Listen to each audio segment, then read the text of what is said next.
these things new, or did they have them in a... Iran agreed. Iran never agreed. Do you have anything to submit yet? Or... Oh, okay.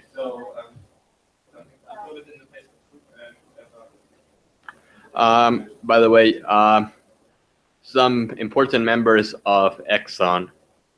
Is it Exxon, the one that I'm talking about? No, it's not Exxon. Gazprom. Yeah, Gazprom have now been added to a USA sanction list, which includes freezing their assets in the country, and a travel ban to the country. So just so you know. Yeah, some members of Gazprom. So, you know. No idea why that happened. Maybe they were accused of corruption. Huh? Yeah, it happened. Oh, no, it didn't actually happen. It happened in this room only. I don't think there's any... yeah,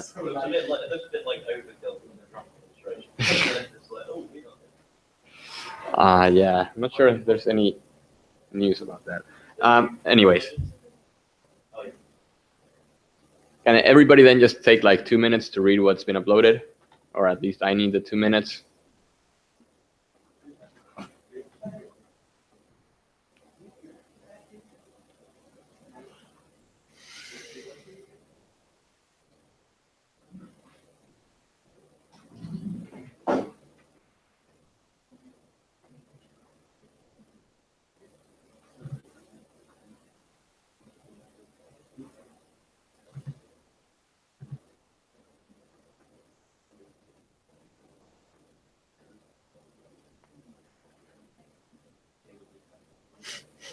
There is a news on Reuters though that says Axis of Love, Saudi Russia detente heralds new oil order. So that's a slight deviation from what happened in this room, but anyways, just reading on this.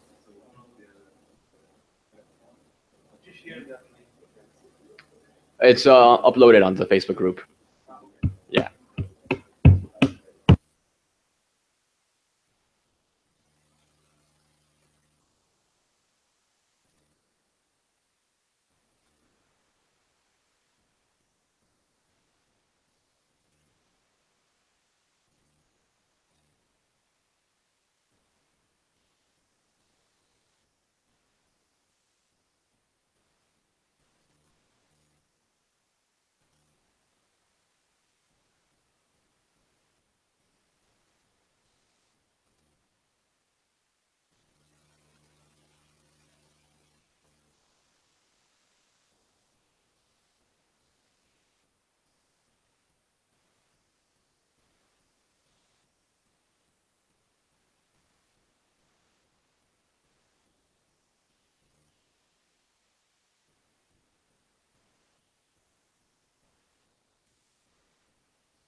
So which concessions are the Houthis getting exactly?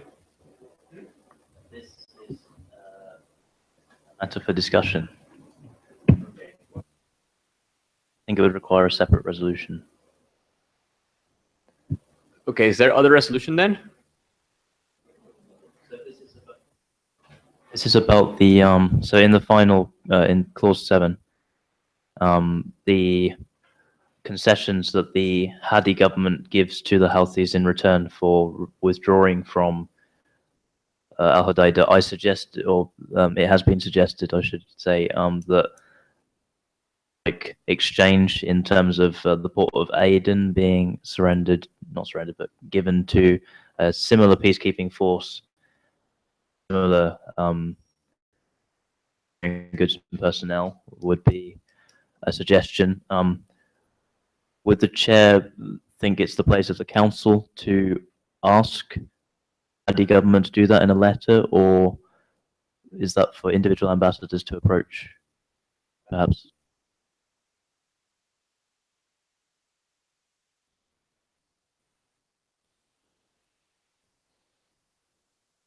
Again, I'm not the expert here, so And I don't know what happened to the expert that the Secretary General said might come. Doesn't matter. Yes, France. France was interested whether, since we had a Houthi representative, don't we have a Hadi representative also here? Or Hadi representative? Does anybody have any questions for the Hadi representative? No questions about China? France? Okay. Thank you for coming, distinguished representative of Hadi's government. So the Houthis are asking for the exchange Al-Hudaydah to another city that is under control of your government, which means like you need to compromise. While in previous statements, he made sure that he's not going to compromise anyway, and he is a legitimate government and everything. But would you compromise, and what kind of way out the Hadi's government see in order to prevent that humanitarian crisis as well? Given that we are the legitimate government of Yemen, it is of course in our best interest that once we recover power of the country has enough infrastructure to sustain itself, and that is why we really welcome this decision to have the Al-Hudaydah intact, because without it, once we restore power, we will be a crippled economy and we will have crippled infrastructure for decades. Because of this, we are willing to make concessions that we would not be willing to make for a ceasefire, for example, and these concessions I would prefer if they came from you rather than from us. So the propositions which come from you rather than from us. Okay. I would really welcome people who haven't spoken much today. So Kazakhstan or Ukraine, you have spoken, but maybe a bit more. Ukraine.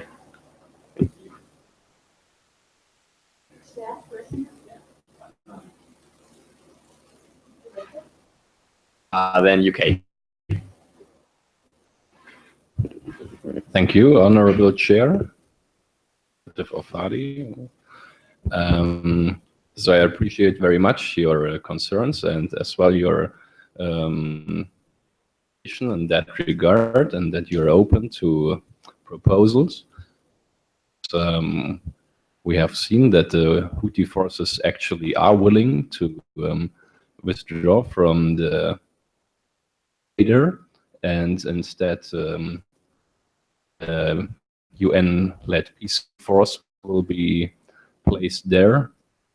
It would be a sign of goodwill. On the other hand, if we could implement similar mission also on your from the official government-controlled area, and therefore also if we could implement a peacekeeping force at the port of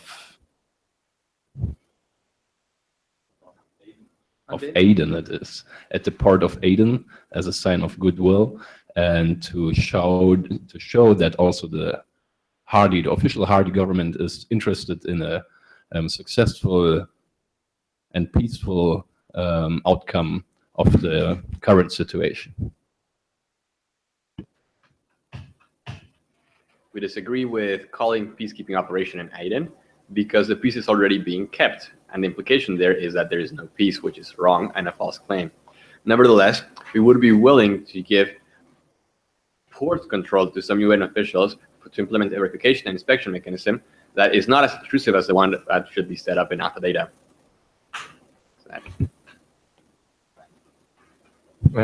The People's Republic of China thanks the representative of the Haiti government, and think that it is testimony to the love to your country and to your will to install stability that you say that also infrastructure needs to be installed or kept, and also you were talking about economic stability.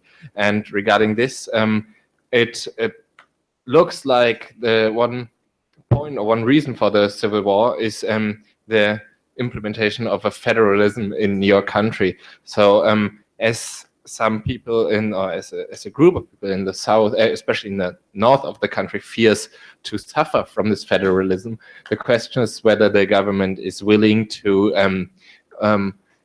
offer additional mechanisms or systems to counterbalance this fear in form either of payments or to allow, as China already committed, special investment by foreign countries, especially in the north, to dilute the fear of one region suffering more from the federalism than the other region.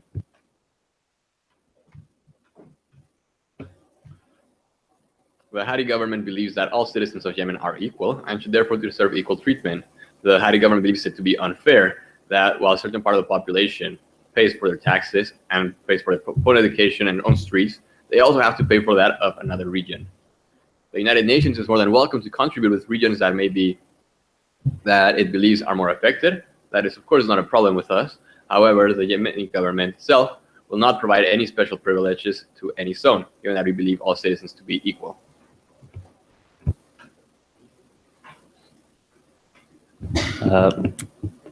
The Russian Federation welcomes the comments by the People's Republic of China regarding a federal settlement for Yemen. As a federation itself, the Russian Federation can attest to the efficacy of this model of governance. However, my colleague is correct in noting that the assumed northern region, which is currently inhabited by the Houthi minority, would likely lose out economically from such an arrangement. Therefore, the Russian Federation is willing to propose two states that perhaps a contribution from members around this table could be in order to ensure the correct and proper economic development of this defavorized region. The Russian Federation is happy to take on some of that burden, and it humbly suggests to the rest of the council that some of the burden also be adopted by other countries. This is investment in the economic infrastructure of the northern provinces.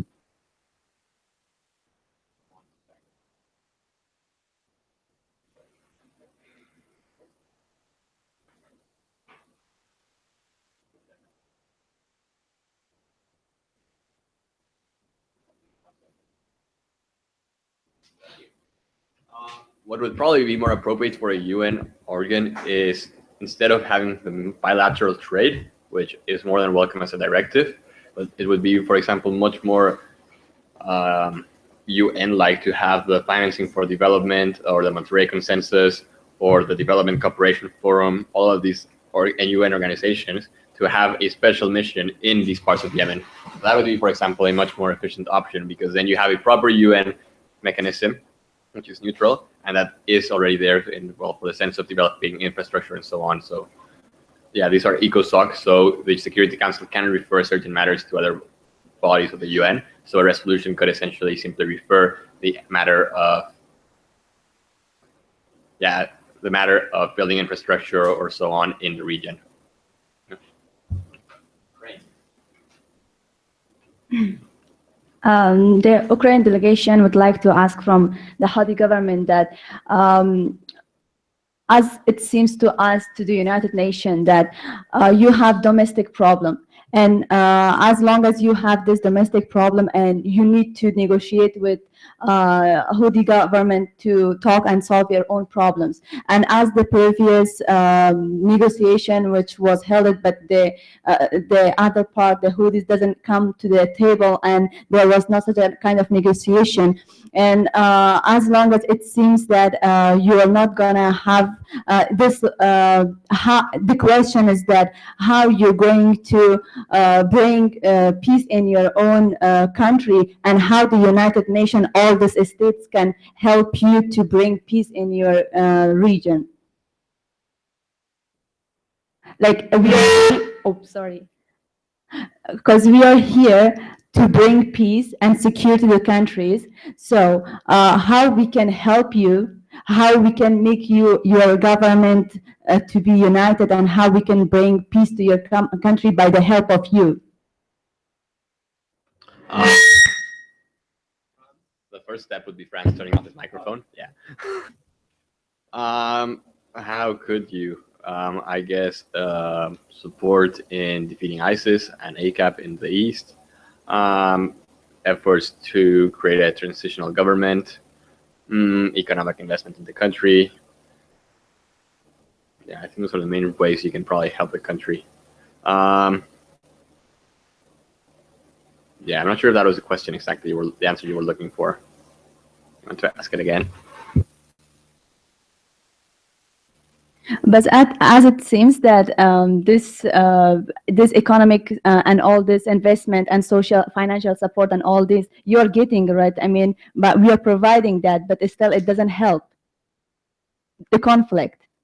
So the conflict should be solved inside the country. My main point is that how you are going to deal with your own problems inside with the Houthis, and how, because the international community, the other countries, like the foreign countries, cannot help you to be peace, to bring peace in your own region, in your place, as long as you come together and negotiate and bring it, so that it will be easy for us to help and bring more good situation in your place. Thank you. Oh, yes.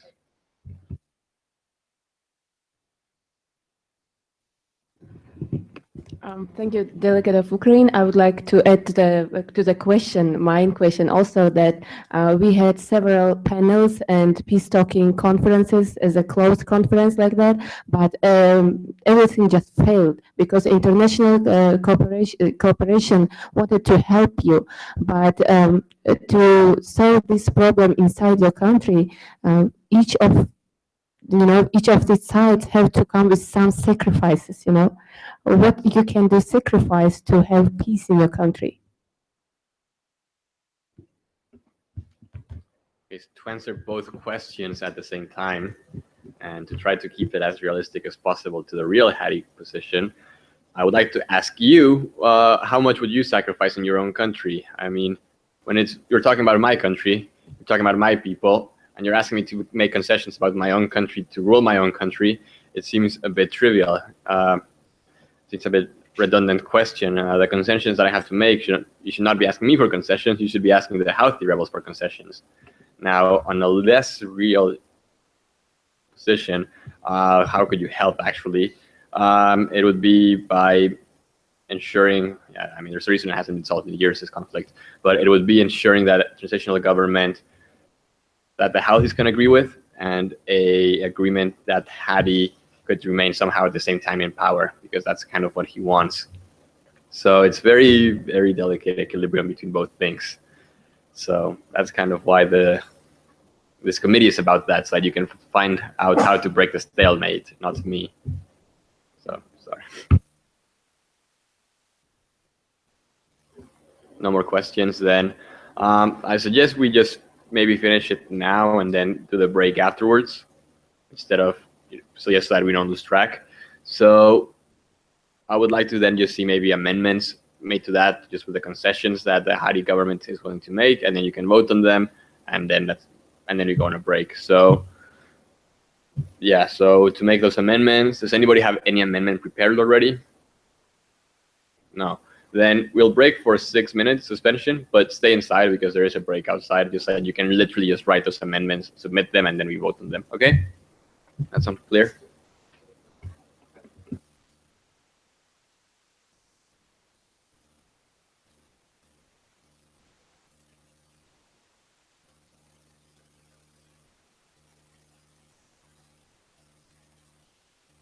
They would be okay with having a UN body, for example, monitoring the port or verifying some of the imports. But a peacekeeping operation in a city that's at peace does not really, make much sense. So.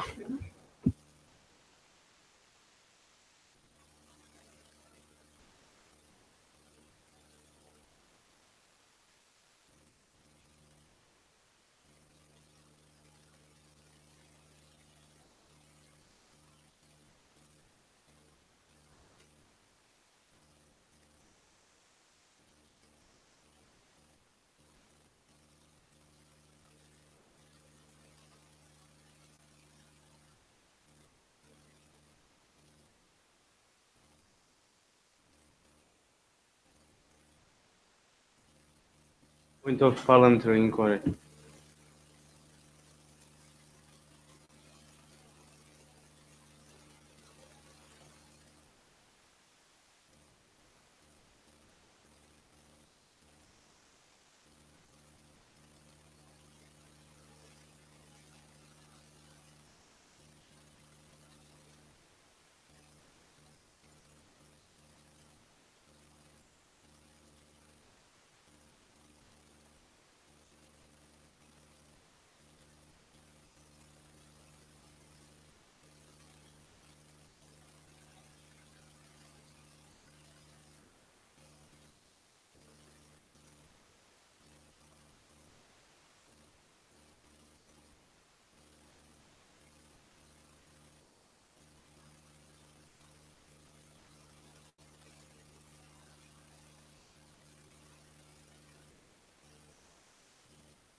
Not finished? Okay.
Whether this is what or what? Whether the amendment that is posted in the group is in order or not.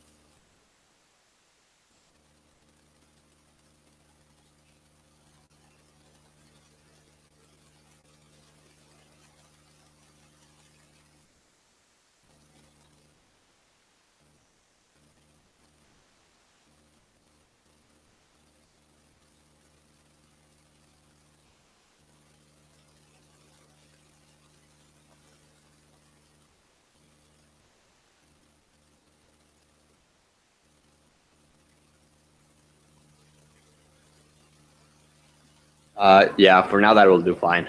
But usually you would say specifically which committee under which mandate and so on. But for now that will be fine. So is there anybody else working on an amendment? Yeah, you still need 2 more minutes. You just posted it? Okay.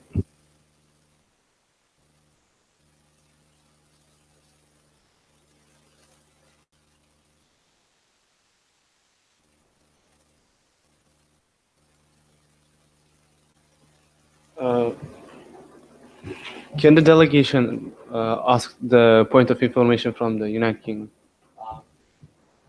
That will be in order, but once everybody has submitted amendments. So is there anybody still going to submit an amendment that hasn't done so? No, you're sure? Okay, then we can start talking on the amendments, and we'll do it in the order that they were submitted. So we'll start with China's amendment. So China, you have 1 minute to explain your amendment, and this is not an exclusive vote. So passing one amendment does not mean that you cannot vote on the other ones, right? So you can have all 3 passing, you can have all 3 not passing.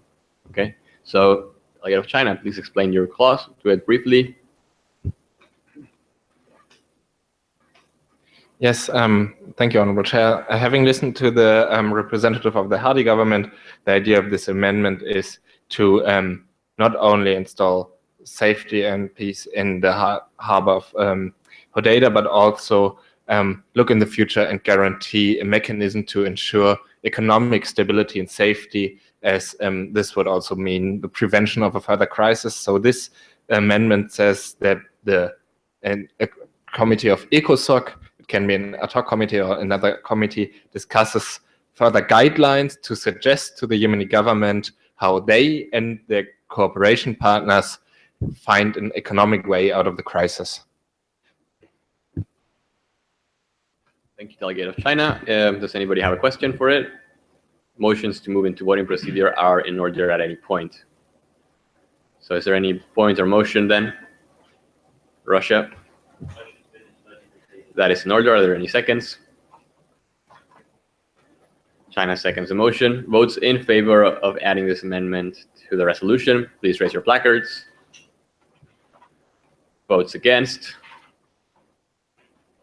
Given that it is an amendment and that there are no vetoes for amendments, this amendment does pass.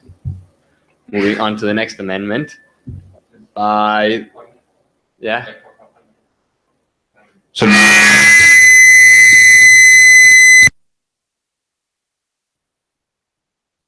Anybody was still sleepy?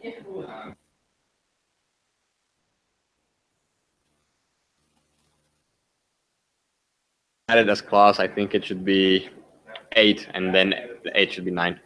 So yeah. So Ambassador Pfeffinger from the United Kingdom. Thank you. So as we heard from the Hardy representative who was talking to us here before, and the Hardy government is very much willingly to hand over the control over the port of Aden to a UN mission, which in fact is not a UN peacekeeping mission, as peace does not need to be implemented there, but it can be seen more as a sign of goodwill and reciprocity, as also the Houthi forces are giving up on the port of Hodeida, and so therefore also UN officials in Aden can take care that humanitarian aid will be distributed equally, regardless of who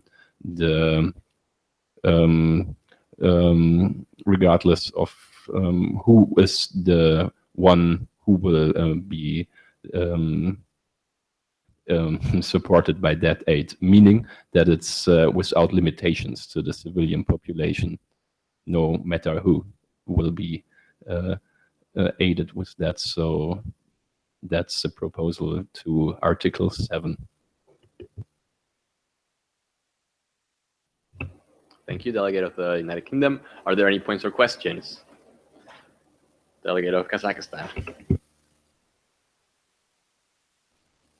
I would like to explain your control mechanism, how you will control the humanitarian assistance. I think she just means to explain what the control mechanism means.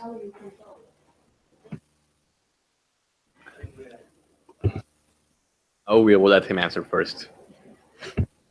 So control mechanism mainly in that regards mean that also UN officials and personnel will be in charge of cargo arriving at the airport of Aden, the port of Aden, and therefore also making sure that these goods and services can get distributed equally, so that it's UN officials who are the one actually at the port who are in charge of the whole cargo, whole humanitarian cargo which arrives, and not hardy officials or workers. Thank you. Any points or questions? Delegate of France. Thank you. Delegate of France is a bit confused whether can the United Nations enter its troops not for the purpose of peacekeeping operations initially, but if yes, what's the difference of this troop, of this UN mission from peacekeeping operations, or since we have only the peacekeeping some kind of troops, are we going to retrain them to fight, or what's going? How the France is a bit confused and cannot imagine that what kind of UN mission, or what's the difference between the UN mission that UK is proposing with the peacekeeping operations troops? Thank you. Thanks for sharing your thoughts on the topic. I would emphasize that in that case, it's not about implementing a armed force at the port of Aden, but instead it would be more in the hands of the UNHCR, for example, or the World Food Program to be in charge of distribution of goods over there, which are also the UN offices with most experience in that regard. I think just to clarify, a verification and inspection mechanism does not require armed troops, especially in a situation like Aden, where the city is under moderate peace. Although there is threat from extremists, these are terrorist attacks and not a constant warfare. So this mechanism, in my understanding, would simply be the same way that the guys at the airport look through your bag. It would not be armed forces. It would simply be a verification and inspection. Yeah. While the delegate of China welcomes the idea of also having the other harbor in control of the UN mission, it was just wondering whether the United Kingdom would also agree on making this not an additional, not part of Clause 7, but as it is their own topic, a sole, a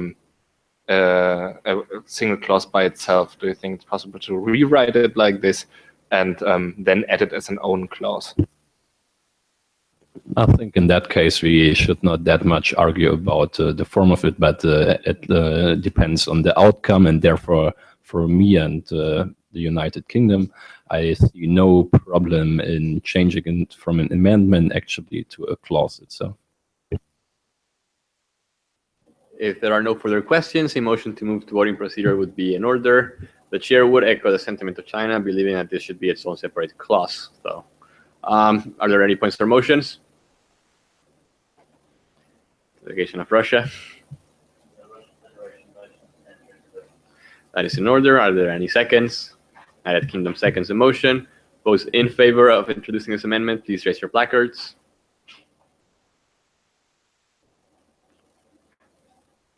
Please keep them up. Keep them up, not down. Votes against. This motion passes. This motion still passes. So we now have clause 10 introduced. Finally, third amendment from the delegation of Kazakhstan. So delegate of Kazakhstan, you have the floor.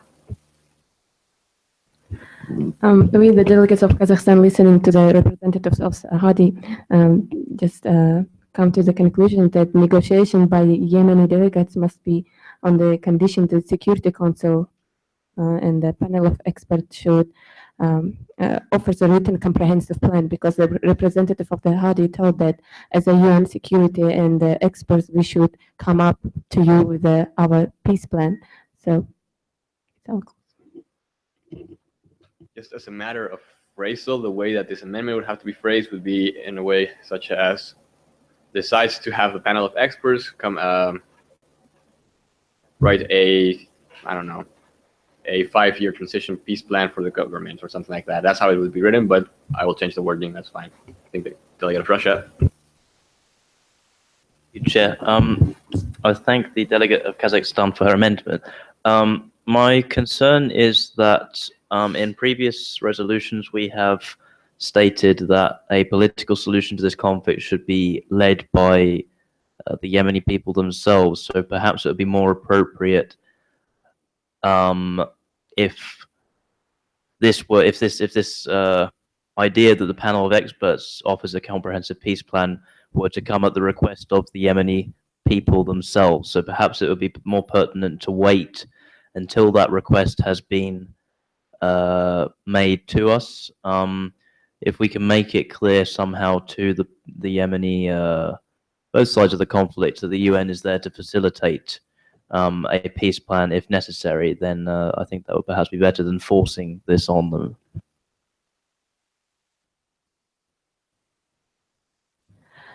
Actually, this was my question to the representative of the Houthis. I asked that we had several panels and peacemaking resolutions, but they failed because of internal conflict there. That's why they asked that as a UN Security Council here, we should come up with some peacemaking resolutions.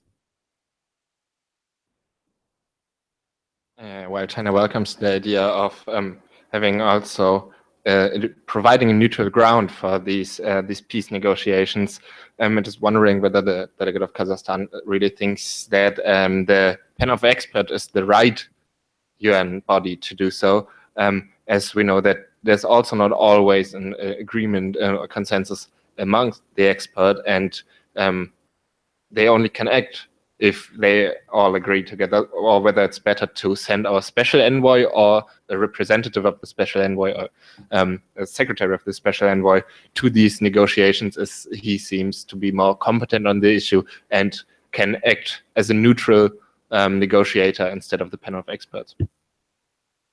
I just kind of rewrote this in the way that would make more sense for a class, so you can all have 30 seconds to read it on the Facebook group. 30 seconds to read it, yeah.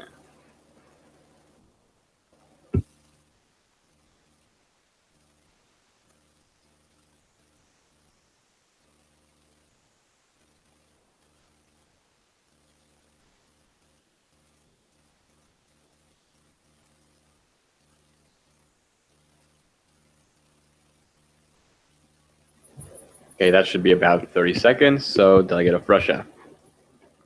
Oh, just before that, is the delegate of Kazakhstan okay with this rephrasal? Is this what you were intending?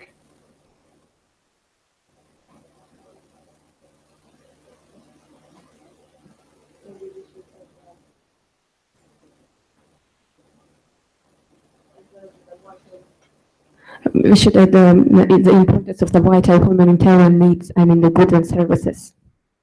Okay.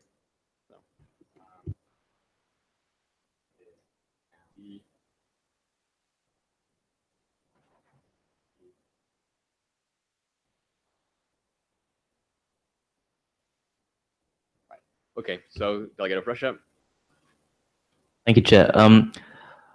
Using the precedent perhaps of other attempts at negotiating peace, the special envoy has historically had a larger role. The example in Cyprus springs to mind, where Kofi Annan was asked to draw up a peace plan for that conflict. So perhaps it could be a project for the panel of experts in conjunction with the special envoy, because perhaps we shouldn't exclude that other source of vital information and expertise on the subject. would the delegate of Kazakhstan be okay with then rephrasing it to the sides of the panel of experts in Yemen in cooperation with representatives of the Houthi and Hadi parties and the special UN envoy for Yemen? Yeah, would that be okay? Okay, then are there any points or motions on the floor? A point to move into voting procedure would be in order. Delegate of Russia.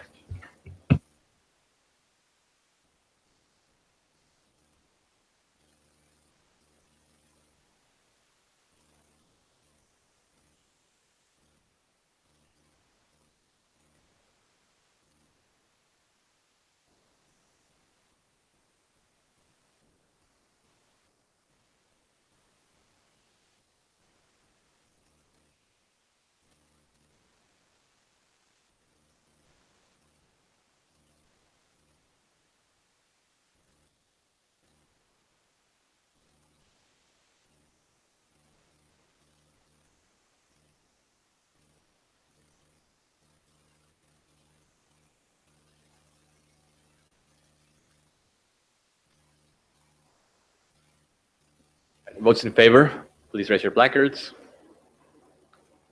Kazakhstan, are you not voting in favor of your own amendment?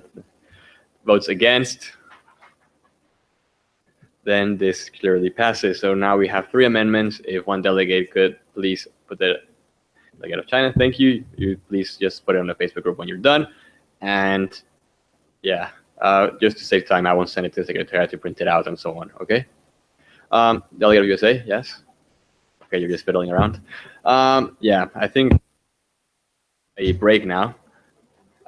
So apparently, I don't even know why or how the event today, we have to be ready at 6 or something like that. Let me check again. And then I will tell you what the plan is because they changed it again. So I just need to know how it works. At 6?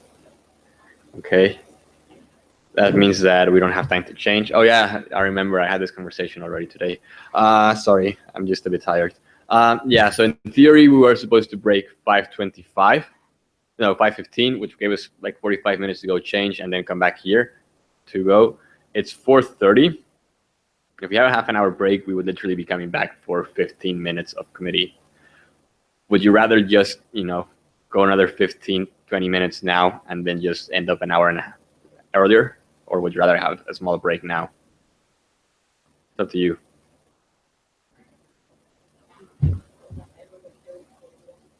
Huh?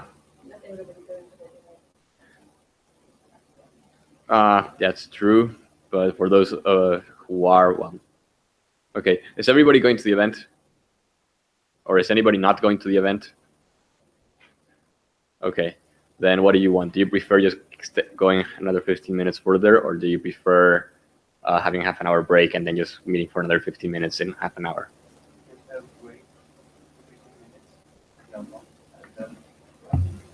Okay. Yeah, sounds like a good compromise. Let's have a 10-minute break and then we meet for another 15 minutes of debate. Or, yeah, exactly. It makes no sense.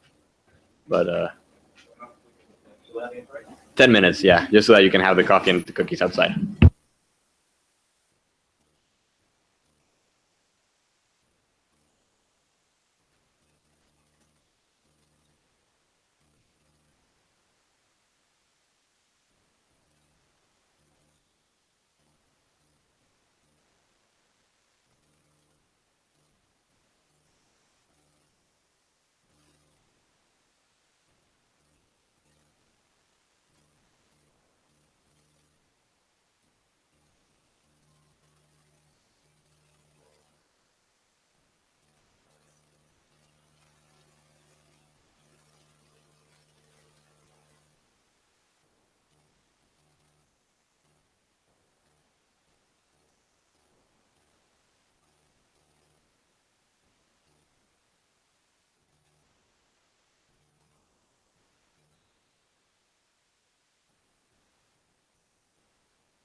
did it.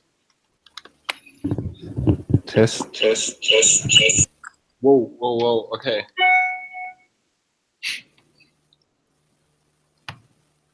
And this is incredibly amazing. I can you see that I'm the one person participating?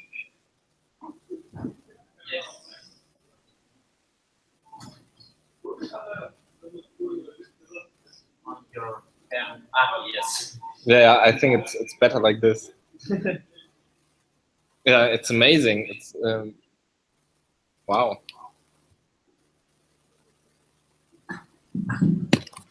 So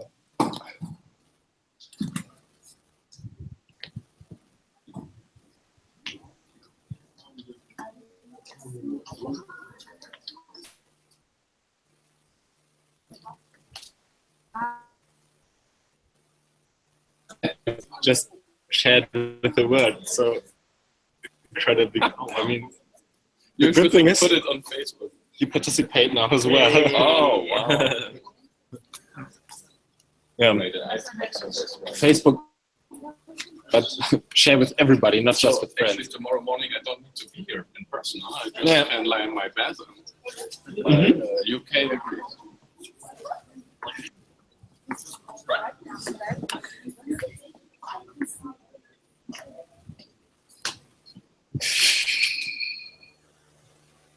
Okay, however.